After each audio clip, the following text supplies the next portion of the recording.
नमस्कार दोस्तों, उड़ान एस एकेडमी की इस ई लर्निंग प्लेटफॉर्म पे आप सभी का स्वागत है। उड़ान एस एकेडमी द्वारा चलाई जा रही एसआई की एमसीक्यूज की श्रृंखला में मैं मोहम्मद रियाज खान आपके सामने इंडियन ज्योग्राफी के 2 चैप्टर लेके फिर से प्रस्तुत हुआ हूँ। अफवाह तंत्र जलवायु। इस वीडियो शुरू करने से पहले आपको मैं बताना चाहूँगा कि उड़ान एस एकेडमी ने सीजीपीएससी के विद्यार्थियों को और व्यापम के विद्यार्थियों को एक साथ एक मंच पर सीजीपीएससी प्री और व्यापम की तैयारी करवा रहे हैं, जो 17 अक्टूबर से प्रारंभ होगी, जिसकी बहुत ही नॉमिनल फीस रखी गई 15,000, जिसका समय होगा सुबह 7:30 से 10:30। इसके अलावा आपको प्रिंटेड नोट्स प्रोवाइड किए जाएंगे, स्टडी मटेरियल्स दिए जाएंगे, साप्ताहिक टॉपिक वाइज टेस्ट होंगे और 12 बजे से 5 बजे तक आपको रीडिंग रूम भी प्रोवाइड की जाएगी। पढ़ने के लिए आपको एक रूम भी प्रोवाइड की जाएगी। इसके अलावा एसी क्लासरूम है हमारी। और इसके अलावा अधिक जानकारी के लिए आप नीचे दिए गए नंबर पर कॉल कर सकते हैं या उड़ान एस एकेडमी के मेन ब्रांच रायपुर में आके संपर्क भी कर सकते हैं। चलिए, अब इस वीडियो को आगे बढ़ाते हुए सबसे पहला क्वेश्चन शुरू करते हैं। सबसे पहला क्वेश्चन क्या कह रहा है कि निम्नलिखित कथनों पर विचार करिए। पहला स्टेटमेंट है कि चिनाब नदी सिंधु नदी की सबसे बड़ी सहायक नदी है। तो आप यहाँ पर ध्यान दीजिएगा कि अगर बात चिनाब नदी की करें तो उसकी टोटल लंबाई 1180 किलोमीटर और भारत में उसकी लंबाई 960 किलोमीटर है। और वहीं पर अगर सतलज नदी की बात करें तो सतलज नदी की लंबाई 1450 किलोमीटर और भारत में उसकी लंबाई 1050 किलोमीटर है।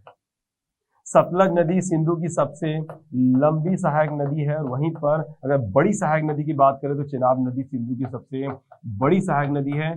लंबी सहायक नदी उसकी लंबाई के आधार पर होती है और बड़ी सहायक नदी अपने अपवाह क्षेत्र के आधार पर होती है या फिर जल ग्रहण क्षेत्र के आधार पर।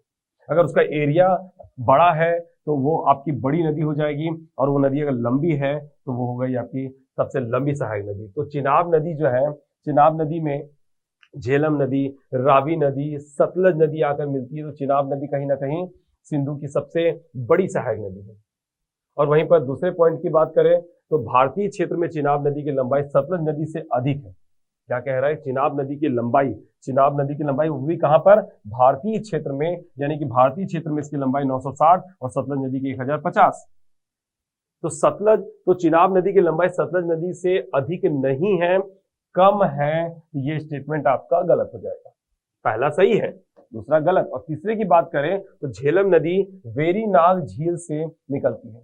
आपको पता होना चाहिए कि झेलम नदी जम्मू कश्मीर के पीर पंजाल पर्वत श्रृंखला के वेरीनाग झील से निकलती है और इसी झेलम नदी के तट पर बना वुलर झील, जो भारत की सबसे बड़ी खारे पानी की झील है, जो झेलम की गोखुर झील कहलाती है, वो बनती है।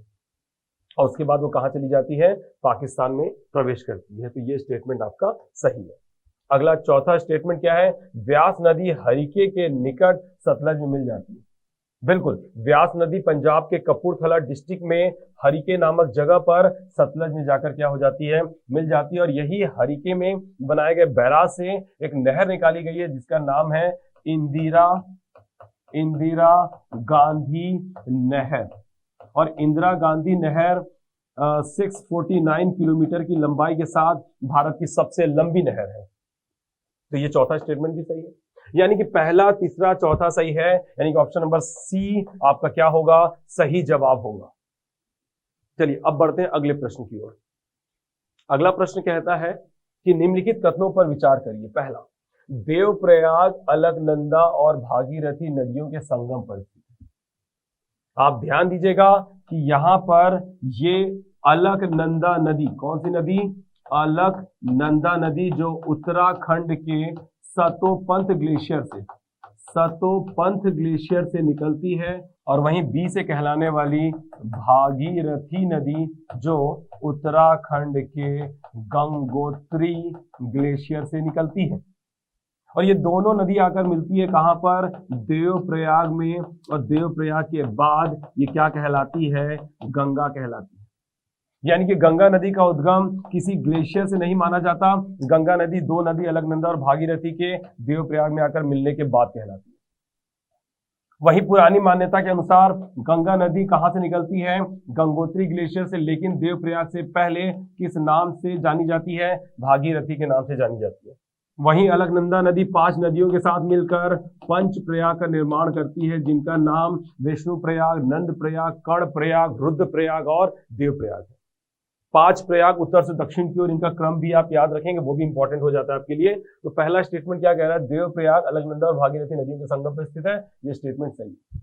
अगला, भारत में उष्णकटिबंधीय आर्द्र पर्णपाती वन, भारत एक उष्णकटिबंधीय प्रदेश है और बात किसकी बात कर रहा है, आर्द्र पर्णपाती वन यानी पतझड़ वनस्पति की बात कर रहा है। लगभग उन सभी स्थानों पर प्राकृतिक आच्छादन के रूप में पाए जाते हैं जहां वार्षिक वर्षा 101 से 200 सेंटीमीटर के बीच होती है। यहाँ पे एक बात समझिएगा कि 101 से 200 सेंटीमीटर जहां वर्षा होती है वहां पे आर्द्र पर्णपाती वनस्पति पाई जाती है, और जहां पर 75 से 100 सेंटीमीटर वर्षा होती है वहां पे शुष्क पर्णपाती वनस्पति पाई जाती है।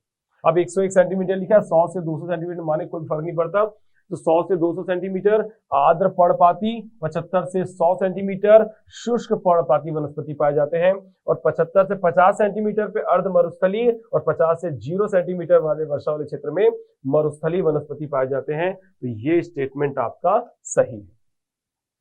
अब पूछ रहा है उपरोक्त कथनों में से कौन सा कथन सही है, तो पहला और दूसरा दोनों सही, ऑप्शन नंबर सी आपका सही जवाब होगा। चलिए अब बात करते हैं अगले प्रश्न की। हमारा अगला प्रश्न है, निम्नलिखित कथनों पर विचार करिए। चंबल यमुना की सहायक नदी है। बिल्कुल, ये जो यमुना नदी है ये हो गई आपकी गंगा नदी, ये हो गई आपकी यमुना नदी।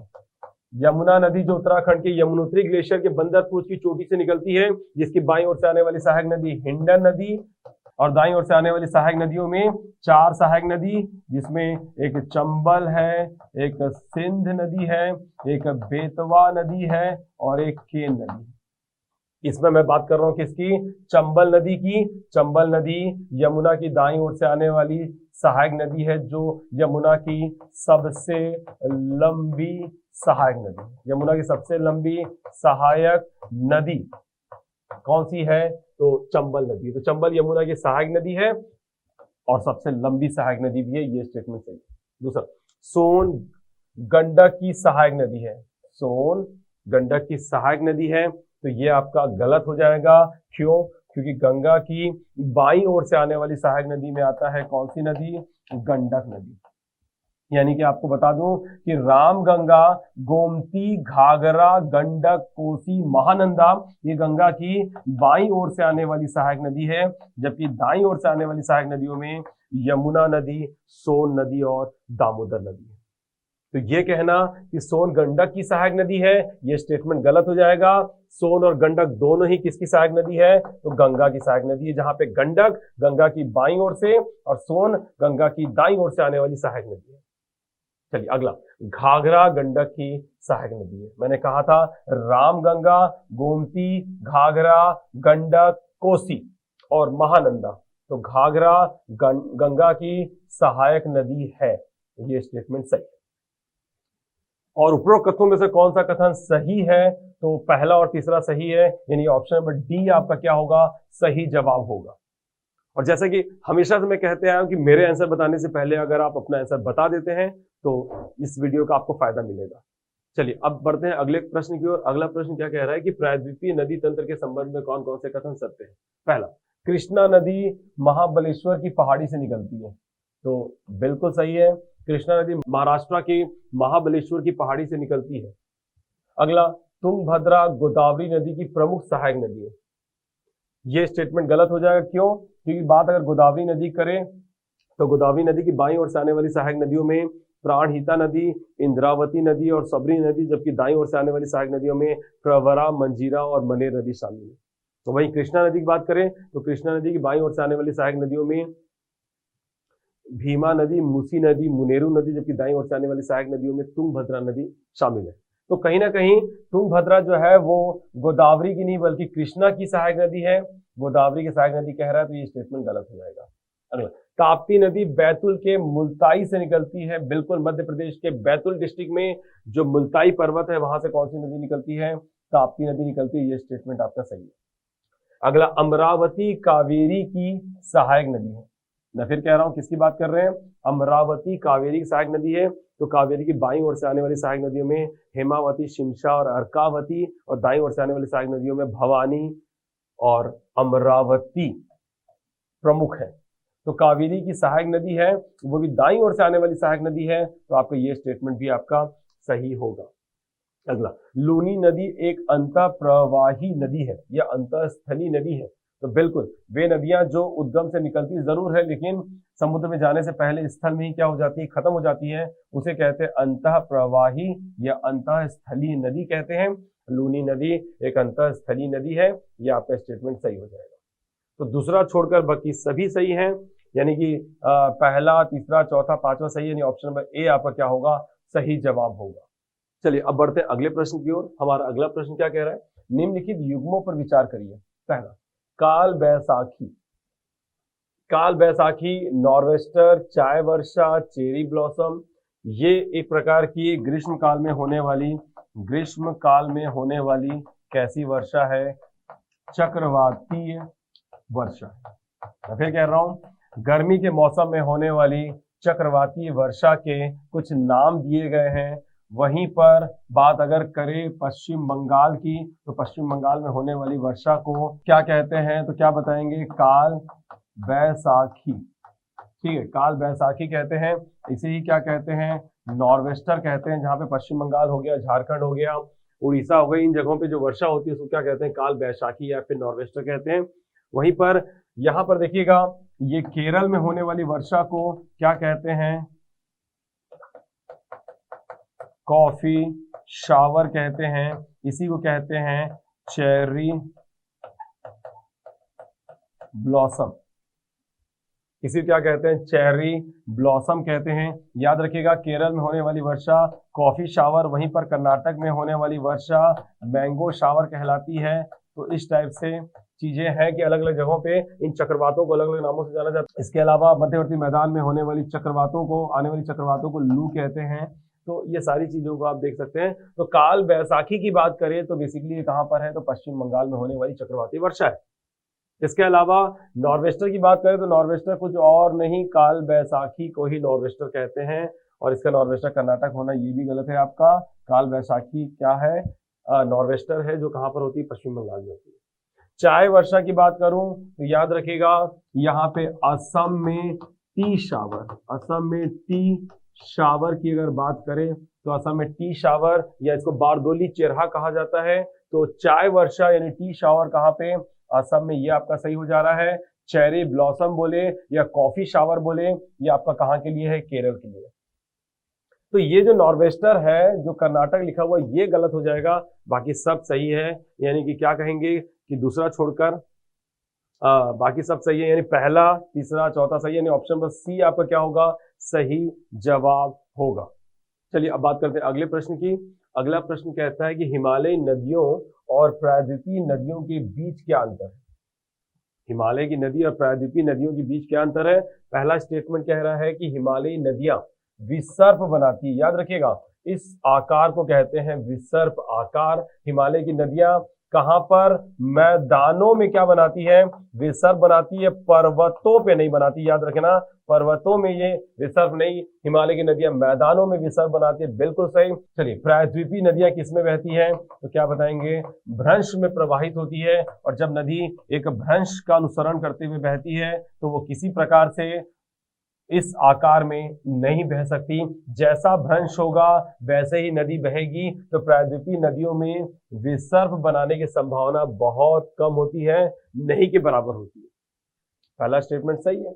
अगला स्टेटमेंट, हिमालयी नदियां पूर्ववर्ती अपवाह का उदाहरण है, जबकि प्रायद्वीपीय नदियां अनुवर्ती अपवाह का उदाहरण है। पूर्ववर्ती मतलब हिमालय के उस पार से निकलने वाली नदी जो पर्वतों को पार करके इस ओर आकर बहती है, ये कहलाती है पूर्ववर्ती नदियां। याद रखिए, हिमालय से निकलने वाली नदी पर्वतों को पार करके क्या होती है, इस मैदान में प्रवेश करती है।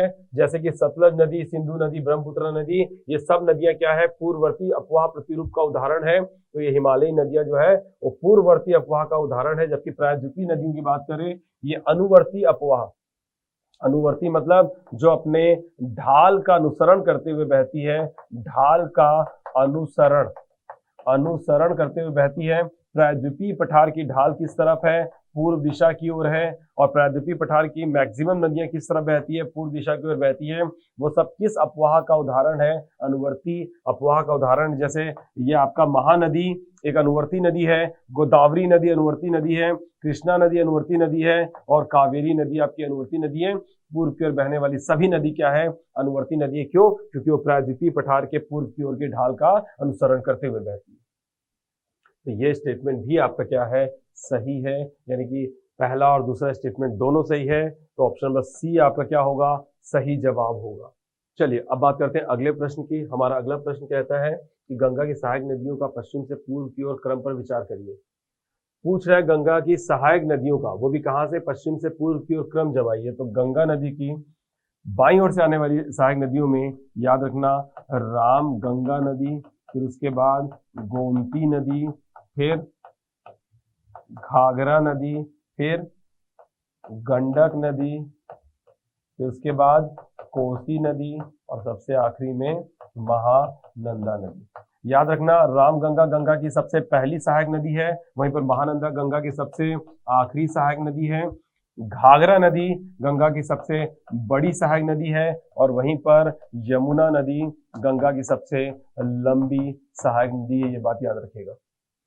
तो रही बात क्रम की, तो सबसे पहला रामगंगा, ठीक है, तो पहला रामगंगा, फिर दूसरा गोमती, दूसरे नंबर पे गोमती, फिर घाघरा, तीसरे नंबर पे घाघरा, फिर गंडक, चौथे नंबर पे गंडक, और फिर कोसी, पांचवें नंबर पे कोसी। मतलब 2 3 5 1 4, 2 3 5 1 4। ऑप्शन नंबर डी आपका सही जवाब होगा। अगर सहायक नदी आपको नहीं पता है, उनका क्रम आप नहीं जमा पाएंगे। तो हर एक चीज के बारे में आपको पढ़ना है, सहायक नदियों के बारे में भी पढ़ना है, बाईं ओर से आने वाली सहायक नदी, दाईं ओर से आने वाली सहायक नदियों का भी क्रम आपको पता होना चाहिए। चलिए अब बढ़ते हैं अगले प्रश्न की ओर। हमारा अगला प्रश्न क्या कहता है कि भारत का सबसे बड़ा जलप्रपात जो गरसोप्पा या महात्मा गांधी जलप्रपात किस नदी पर है। तो कर्नाटक के शरावती नदी पर, जो पश्चिम की ओर बहती है, अरब सागर की ओर बहती है। तो भारत का सबसे बड़ा जलप्रपात, नाम याद रखिएगा, जोग जलप्रपात, गरसोप्पा जलप्रपात या महात्मा गांधी जलप्रपात, जो कर्नाटक के शरावती नदी पर है, पश्चिम की ओर बहने वाली ये नदी है। ए इसका सही जवाब होगा। गोदावरी, कावेरी, नर्मदा ये सब आपके क्या है, गलत है। अब बढ़ते हैं अगले प्रश्न की ओर। हमारा अगला प्रश्न क्या कह रहा है, बंगलोर में मंगलोर की अपेक्षा, यहां पर समझिएगा, ये बंगलोर और मंगलोर जो है वो एक ही अक्षांश पे पड़ता है, कर्नाटक के एक ही अक्षांश पे, समुद्र के तट पर है आपका मंगलोर और अंदर है बंगलोर, जिसे मंगलुरु और अब बंगलुरु कहा जाने लगा है। ये मैंने बना दिया पश्चिमी घाट। तो मंगलोर इस तरफ है पश्चिमी घाट के, और बंगलोर जो है वो उस तरफ है। तो यहाँ पे मंगलुरु और बंगलुरु की बात कर रहे हैं। तो बंगलोर और मंगलोर की अपेक्षा, मंगलोर की अपेक्षा अधिक औसत वार्षिक वर्षा होती है।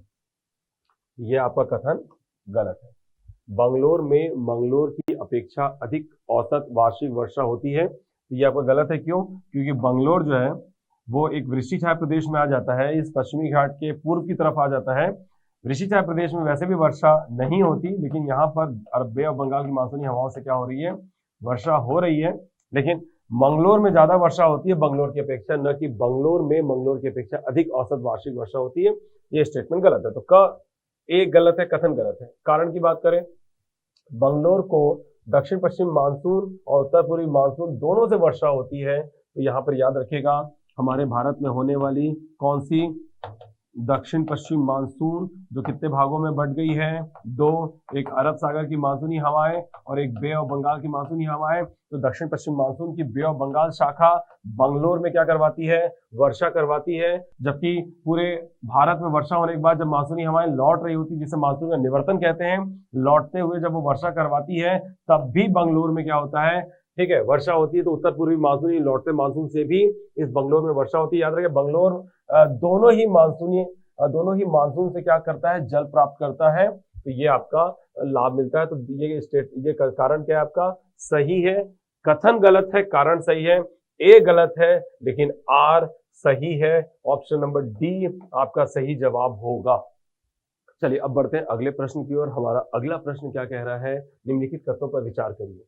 भारत में प्रवेश करने वाले पश्चिमी विक्षोभ भूमध्य सागर में उत्पन्न होते हैं। यहाँ पर ध्यान दीजिएगा।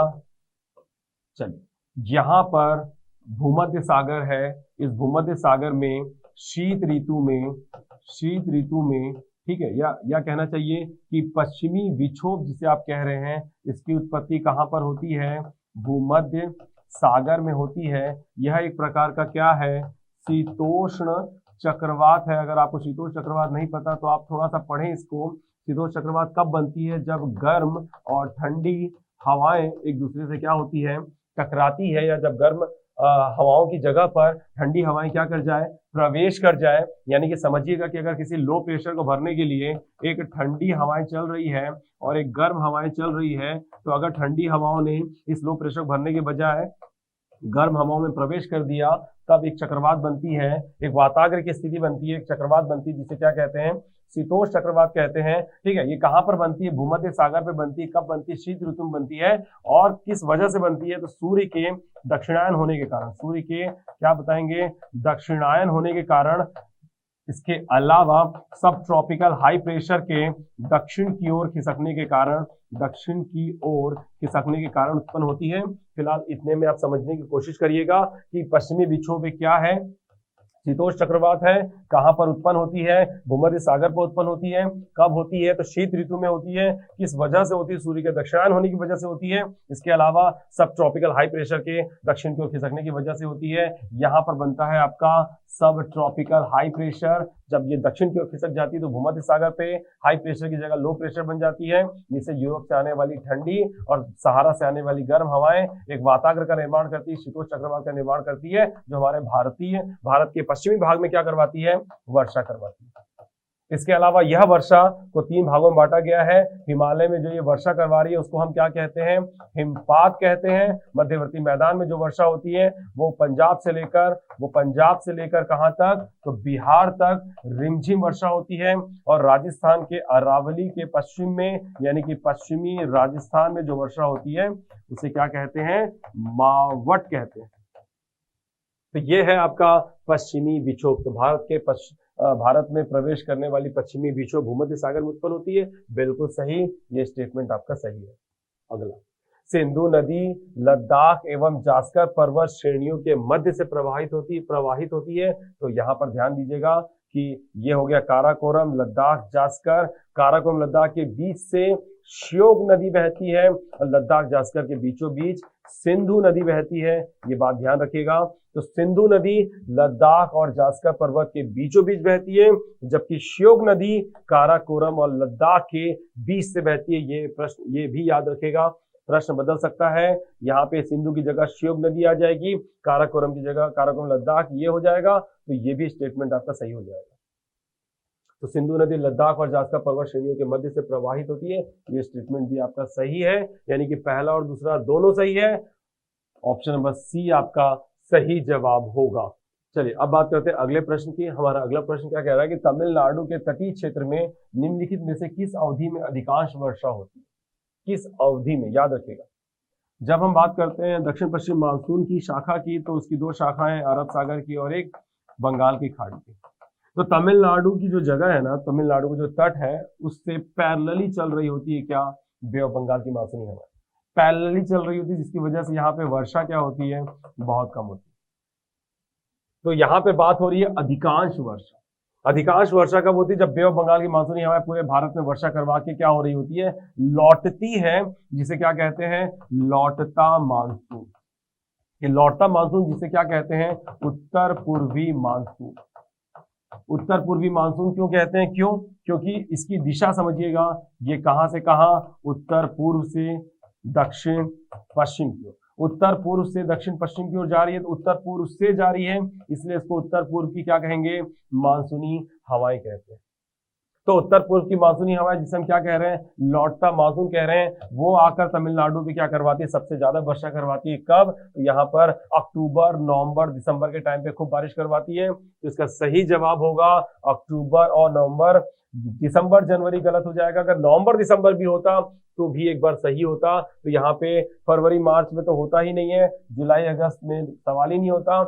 दिसंबर जनवरी आपका गलत हो जाएगा। अगर नवंबर दिसंबर होता तो भी एक्सेप्टेड था। तो ये अक्टूबर नवंबर आपका सही जवाब होगा। ऑप्शन नंबर सी आपका सही जवाब है। चलिए अब बात करते हैं अगले प्रश्न की। हमारा अगला प्रश्न क्या कह रहा है कि एल नीनो जो भारतीय मानसून को प्रभावित करता है, इसके बारे में 4 स्टेटमेंट दिया गया है, 4 ऑप्शंस है। पहला, एक ठंडी महासागरीय जलधारा है। एल नीनो एक ठंडी महासागरीय जलधारा है, तो भैया यही गलत हो जाता है। क्यों? क्योंकि एल नीनो एक क्या है, एक गर्म जलधारा है। एल नीनो एक गर्म जलधारा है जो पेरू की ठंडी जलधारा वाले क्षेत्र में उत्पन्न होती है, पेरू के तट के निकट उत्पन्न होती है।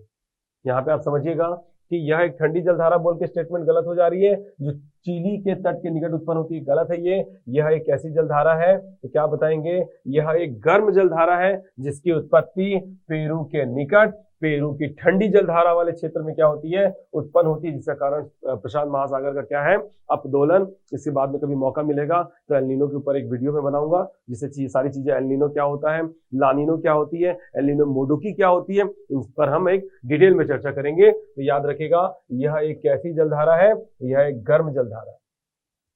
तो ऑप्शन नंबर बी आपका क्या होगा, सही जवाब होगा कि एल नीनो क्या है, एक गर्म जलधारा है जिसकी उत्पत्ति पेरू की ठंडी जलधारा वाले क्षेत्र में होती है, पेरू के तट के निकट उत्पन्न होती है। चलिए, जो हमारे भारतीय मानसून को क्या करती है, प्रभावित करती है। चलिए अब बात करते हैं अगले प्रश्न की। हमारा अगला प्रश्न क्या कह रहा है कि निम्नलिखित में से कौन से कारक भारतीय मानसून को प्रभावित करते हैं। तो भारतीय मानसून को प्रभावित करने की बात करें तो समुद्र से जैसे जैसे दूरी बढ़ती जाएगी, मानसून यानी कि जलवायु क्या हो जाएगी, प्रभावित हो जाएगी। तो जलवायु प्रभावित हो रही है समुद्र से दूरी के आधार पे। पश्चिमी विक्षोभ प्रभावित करता है हमारे भारत की मानसूनी हवाओं को, मानसून को। इसके अलावा उपोष्ण कटिबंधीय पश्चिमी जेट स्ट्रीम प्रभावित करती है हमारे मानसून को। इसके अलावा उष्ण कटिबंधीय पूर्वी जेट स्ट्रीम प्रभावित करती है हमारे मानसून को। यानी कि चारों कारक याद रखिएगा। ये जो आपका पश्चिमी जेट स्ट्रीम है, ठीक है, जब अगर आप जेट स्ट्रीम के बारे में देखेंगे तो जेट स्ट्रीम कितने प्रकार की होती है, 2। एक होती है आपकी पूर्वी जेट स्ट्रीम और एक होती है पश्चिमी जेट स्ट्रीम, जहां पूर्वी जेट स्ट्रीम सिर्फ 1 और पश्चिमी जेट स्ट्रीम 3 होती है। पहला ध्रुवीय रात्रि जेट स्ट्रीम, ध्रुवीय सीमांत जेट स्ट्रीम और उपोष्ण पश्चिमी जेट स्ट्रीम, ये सब भारतीय मानसून को क्या करती है, प्रभावित करती है। तो उपोष्ण पश्चिमी जेट स्ट्रीम प्रभावित कर रही है, उपोष्ण उष्ण कटिबंधीय पूर्वी जेट स्ट्रीम प्रभावित कर रही है। इसके अलावा समुद्र से दूरी भी मानसून को प्रभावित करती है, क्योंकि जैसे दूरी बढ़ती जाएगी मानसून से वर्षा क्या होती जाएगी, कम होती जाएगी। और पश्चिमी विक्षोभ भी भारतीय मानसून को क्या करती है, प्रभावित करती है, जलवायु को प्रभावित करती है। ठीक है, तो कहीं ना कहीं चारों कारक ऐसे हैं जो प्रभावित कर रहे हैं। तो ऑप्शन नंबर डी आपका क्या होगा, सही जवाब होगा, ये बात याद रखिएगा। चलिए अब बात करते हैं अगले प्रश्न की। हमारा अगला प्रश्न है, भारत की जलवायु में हिमालय का प्रमुख योगदान है। मतलब हिमालय के योगदान की बात की जा रही है किसमें, जलवायु में। तो पहला स्टेटमेंट क्या कह रहा है कि हिमालय का विस्तार पूर्व से पश्चिम की ओर होने की वजह से, हिमालय का विस्तार पूर्व से पश्चिम की ओर, पूर्व से पश्चिम की ओर होने के कारण ग्रीष्म मानसून को भारत की तरफ आने नहीं देती। यार हिमालय का विस्तार पूर्व से पश्चिम कहना गलत होगा। हिमालय का विस्तार उत्तर से दक्षिण की ओर है, जहां उत्तर में ग्रेट हिमालय, मिड हिमालय और शिवालिक हिमालय। ये स्टेटमेंट कोई इफेक्टिव नहीं लग रहा है। ये ग्रीष्म मानसून को दिशा देती है। ग्रीष्म मानसून यानी कि दक्षिण पश्चिम मानसून को हम ग्रीष्म मानसून कहते हैं। क्यों? क्योंकि ये मानसून की उत्पत्ति सूर्य के उत्तरायण होने के पश्चात होती है। वहीं पर ठंडी के टाइम पे जो मानसून होती है, जिसे लौटता मानसून कहते हैं, उत्तर पूर्वी मानसून कहते हैं, वो सूर्य के दक्षिणायन वाली स्थिति के कारण होती है। तो ये याद रखिएगा, ग्रीष्म मानसून को दिशा देती है।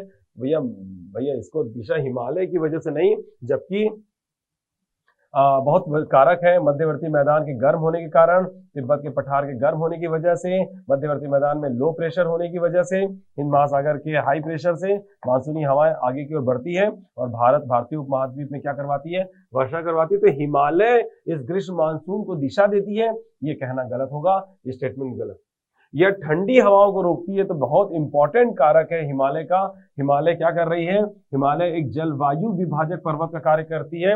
यानी कि उत्तर से आने वाली, तिब्बत से आने वाली ठंडी हवाओं को, साइबेरिया से आने वाली ठंडी हवाओं को हिमालय क्या कर रही है, रोक रही है और भारत को क्या रखती है, उष्ण बनाए रखती है, भारत को गर्म बनाए रखती है। तो यह ठंडी हवाओं को रोकती है, ये इसकी बहुत बड़ी विशेषता है।